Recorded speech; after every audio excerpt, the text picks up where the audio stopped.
Greetings and good evening. Welcome to today's edition of Love and Money, a summer school business management podcast presented by me, Brandy M. Love. Who am I and what does this have to do with money? I'm the love in Love and Money. We're going to be talking about school budgets and things that impact school budgets. Why?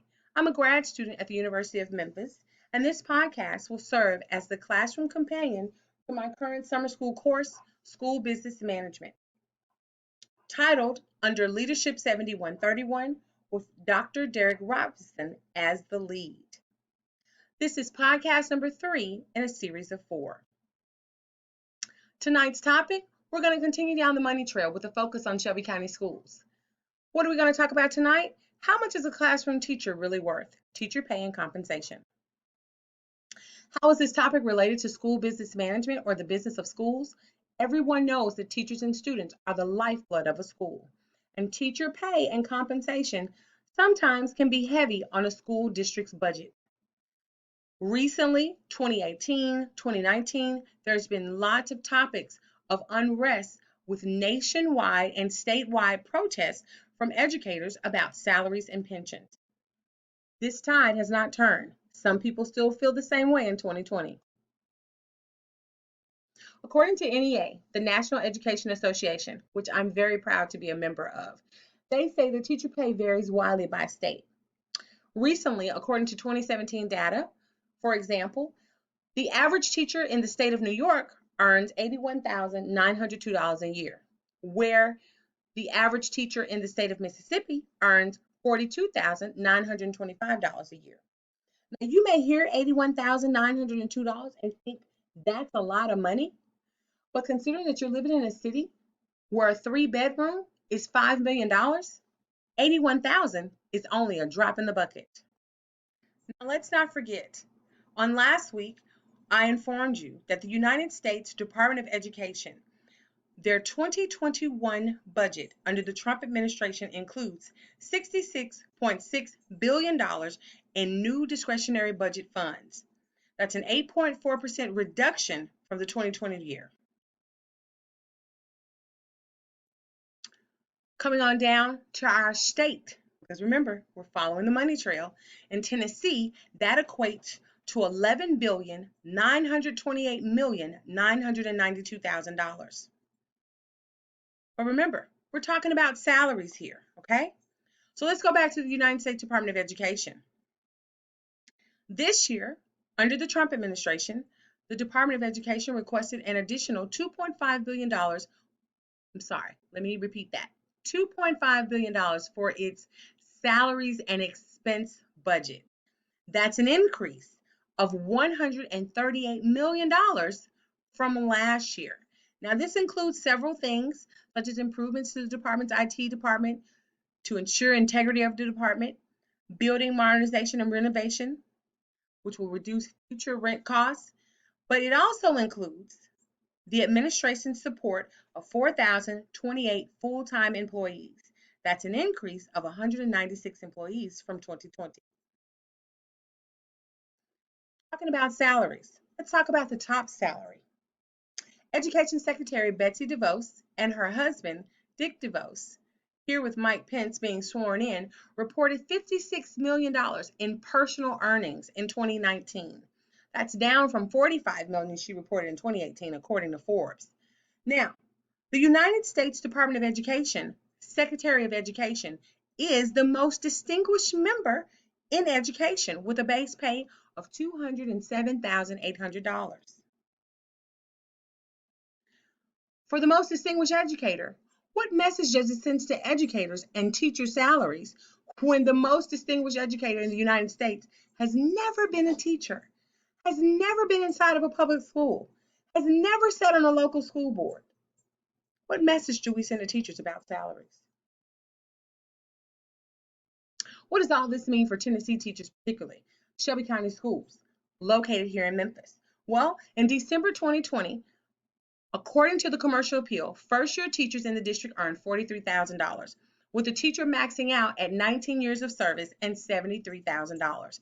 That means once a teacher reaches year 19, they do not get another salary increase. There's not another increase in their pay.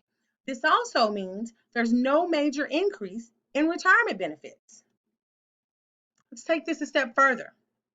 Here, also under Shelby County Schools employee benefit plan, the district pays a 70-30 split with employees on employee medical benefits. Okay?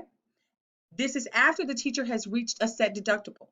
So, for example, if you are a single teacher first year with no dependents who earns $43,000 a year after spending $1,500 out of pocket on the 70-30 split with the district, the remaining bills should be covered under the district's medical plan.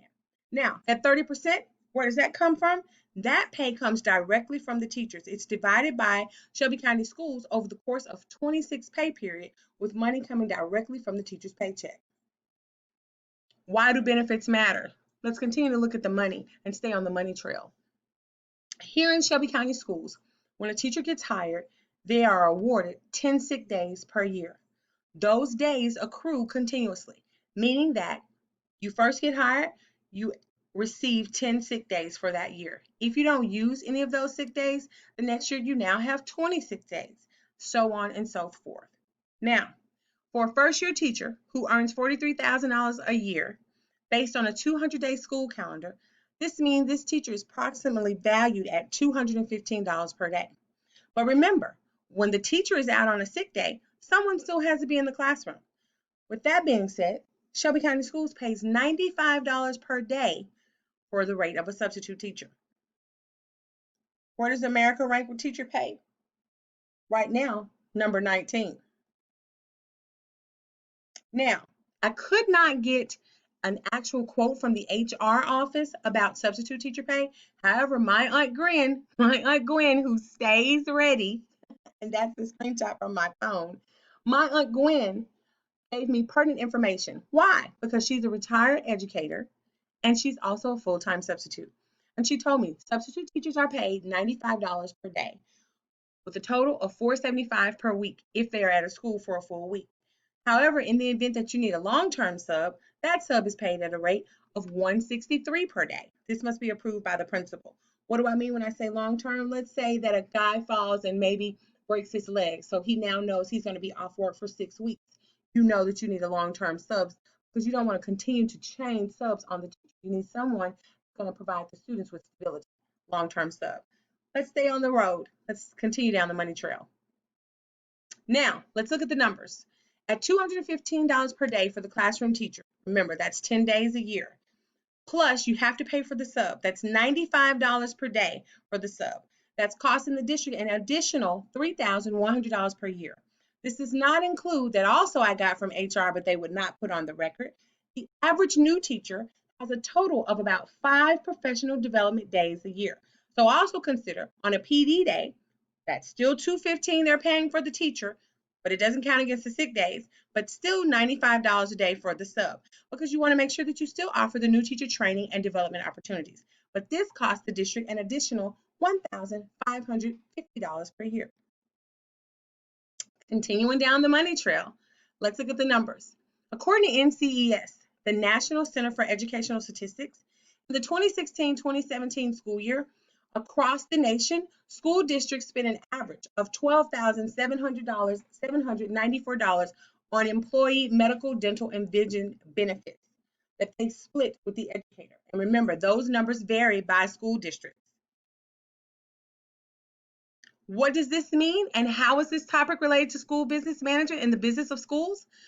This means that on average, a first-year teacher with Shelby County Schools may earn $43,000 a year. However, that teacher is actually costing the district around $60,444. What does SCS spend in total annually if a teacher, let's say, has worked maybe 5 years? Or what are they spending for a teacher that's worked 10 years? What are they spending for a teacher that's worked 20 years? Therefore, in conclusion on tonight's broadcast, when an administrator hires a teacher for his or her school, they truly need to be certain that they've selected the right candidate because this is a sizable investment.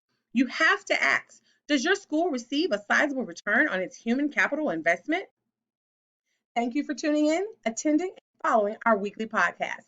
Tune in next week for our final summer podcast series. Have a great evening.